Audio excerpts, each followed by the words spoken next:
Hi guys, my name is Meads. This is going to be a review for 1/100 scale full action figure. We have the Mugen Liger. This is Kotobukiya's part of their Zoids aggressive figure line, and it's quite amazing. This is the third one. I already reviewed the Murasame and the Hayate. Just a heads up, this is somewhat of a blind review. I know little or not at all about the particular Zoid. I've watched other Zoid series like the Liger Zero and the one with the Blade Liger, but not this particular one. It seems like this might be the third form. I'm not sure if you can really switch to the other one, kind of like what they have for Liger Zero, or this might be his final form or upgraded version. So, anyways, it comes in this box, and it's kind of like that polished steel. Really cool. And to the side, there we go. On the back, kind of gives you an idea of what to expect inside, and maybe a bit more. This one has two blades. Really cool. And I think that's pretty much it. This retails about 6,800 yen. Quite pricey, about $70. Yeah, it's expensive, but considering that we hardly get a Zoid figure, postable one, this might be your opportunity to get one, especially if you like Ligers. I really like them too. I wish they make the Liger Zero eventually, that particular lineup, the Panzerjäger and the Schneider. That'll be great, but we'll see.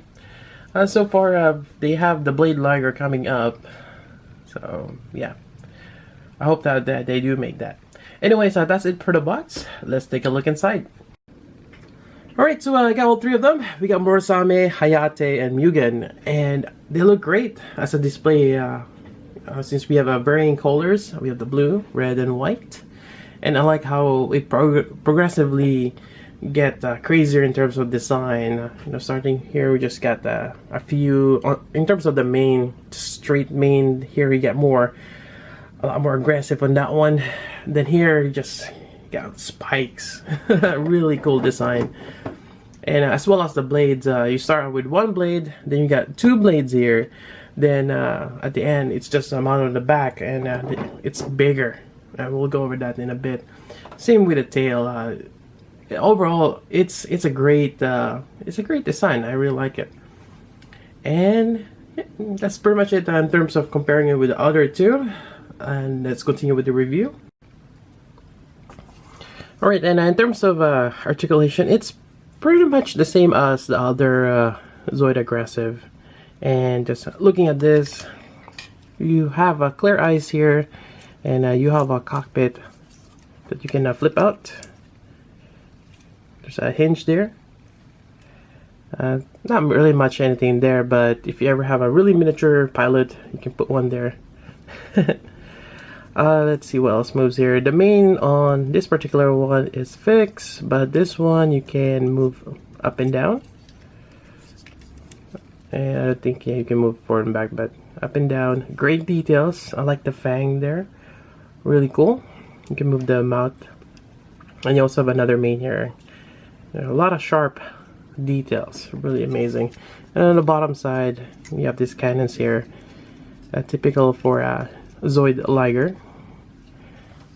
Then moving on the back side here, you have this waist, kind of like it looks like a collar. On the other ones, they have especially the first one, the Murasame, uses it to hold the blade, but this one is just a blank. I still wish we can remove this and swap out the other ones. It'd be great, but it's stuck there. Let's see what else we got here. Seems like there's something hidden there, but I was trying to move things around, see if there's any other cool gimmicks, but I don't think I can find any. Then on the back side, you have this. This might be his boosters on his hind legs. Then you have your tail here. I like that. Very nice. And this is a kind of like it's a flexible cord that you can bend, but usually you just want to straighten it out. What else we have here? I think that's it in terms of the little things.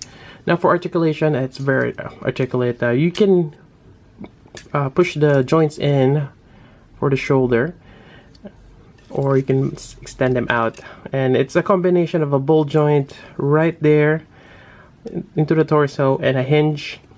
That way you have quite a bit of articulation there.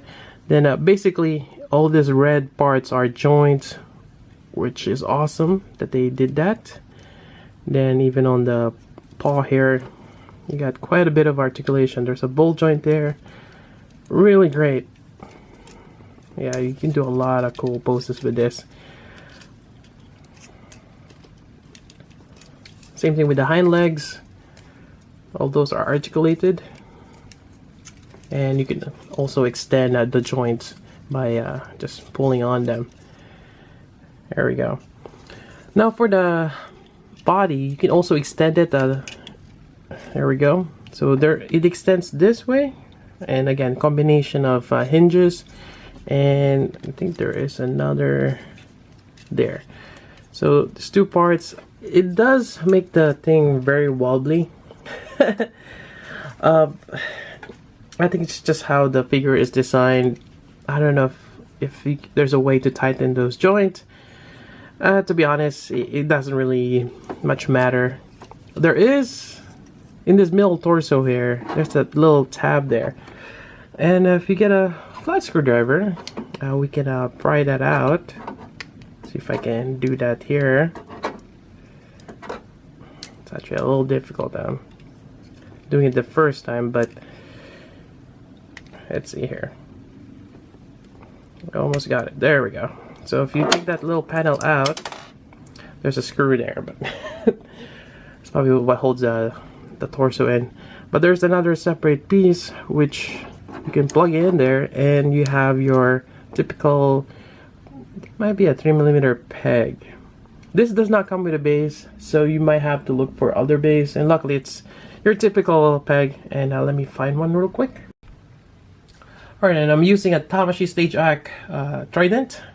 It works well for this since I have 3 of the Ligers, and I will show that towards the end, how all of them pose. But yeah, I'm really happy that Kotobukiya is using the same peg size as Bandai, and you've probably seen that a lot where they use the add-on kits from Kotobukiya and putting it on Gunpla, and it works quite well. Yeah, this is really nice. Alright, moving on now, let's talk about the blades. The blades are awesome. So let's start with a small one here. Got some nice lettering there. Details, and you got this kind of like notches here. Really cool. Then you have a hinge system here. Very poseable. And yeah, just a combination of hinges. That's really great. Then this swings around in front, or if you like, it could be on the side like this. Really cool. On the other hand, or the other side, you have this giant blade here, and this does swing out as well this way. And it's kind of interesting how you have this L shape here, but I guess it kind of gives it a little bit more I guess leverage. But it's a giant sword, a lot bigger than the other one. Really cool, and it has that notches as well. Cool lettering, and I like how it has that little thing there. Really cool. So you can have it swing this way. Yeah, really nice. Totally can cut up another Zoids with that.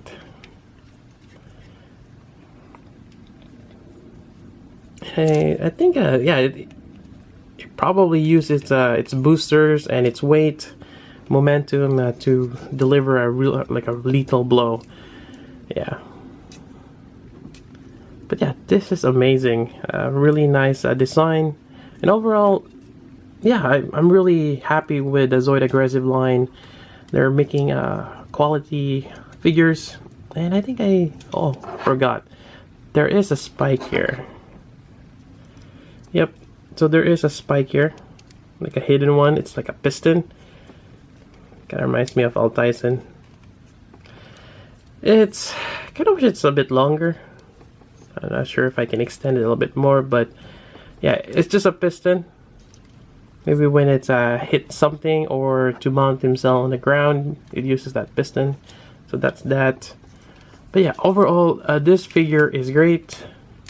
I can actually I like to kind of lock the waist in. There we go. But yeah, really great figure.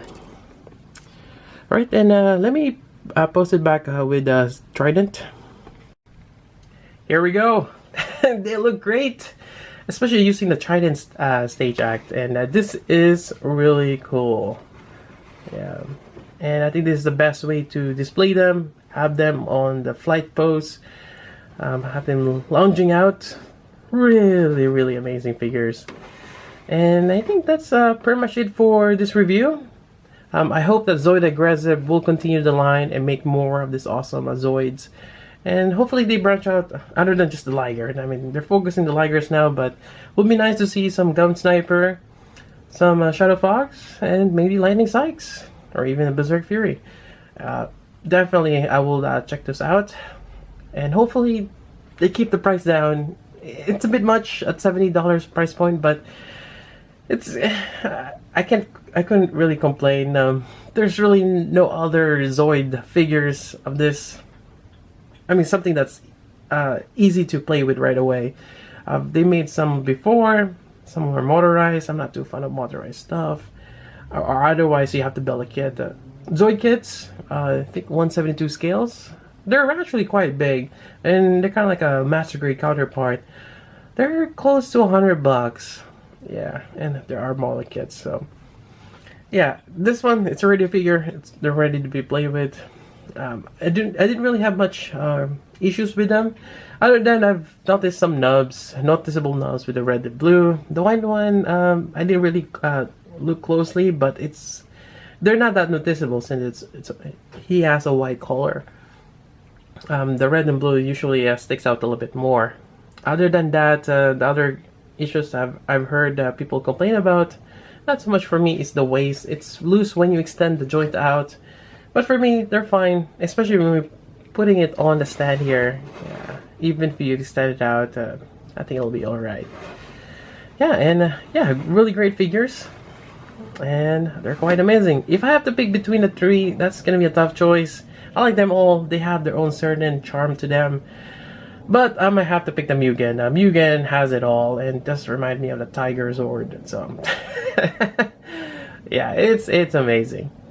Anyways, hope you guys like this review. If you got questions, let me know. So until then, this is Meads. Thanks for watching.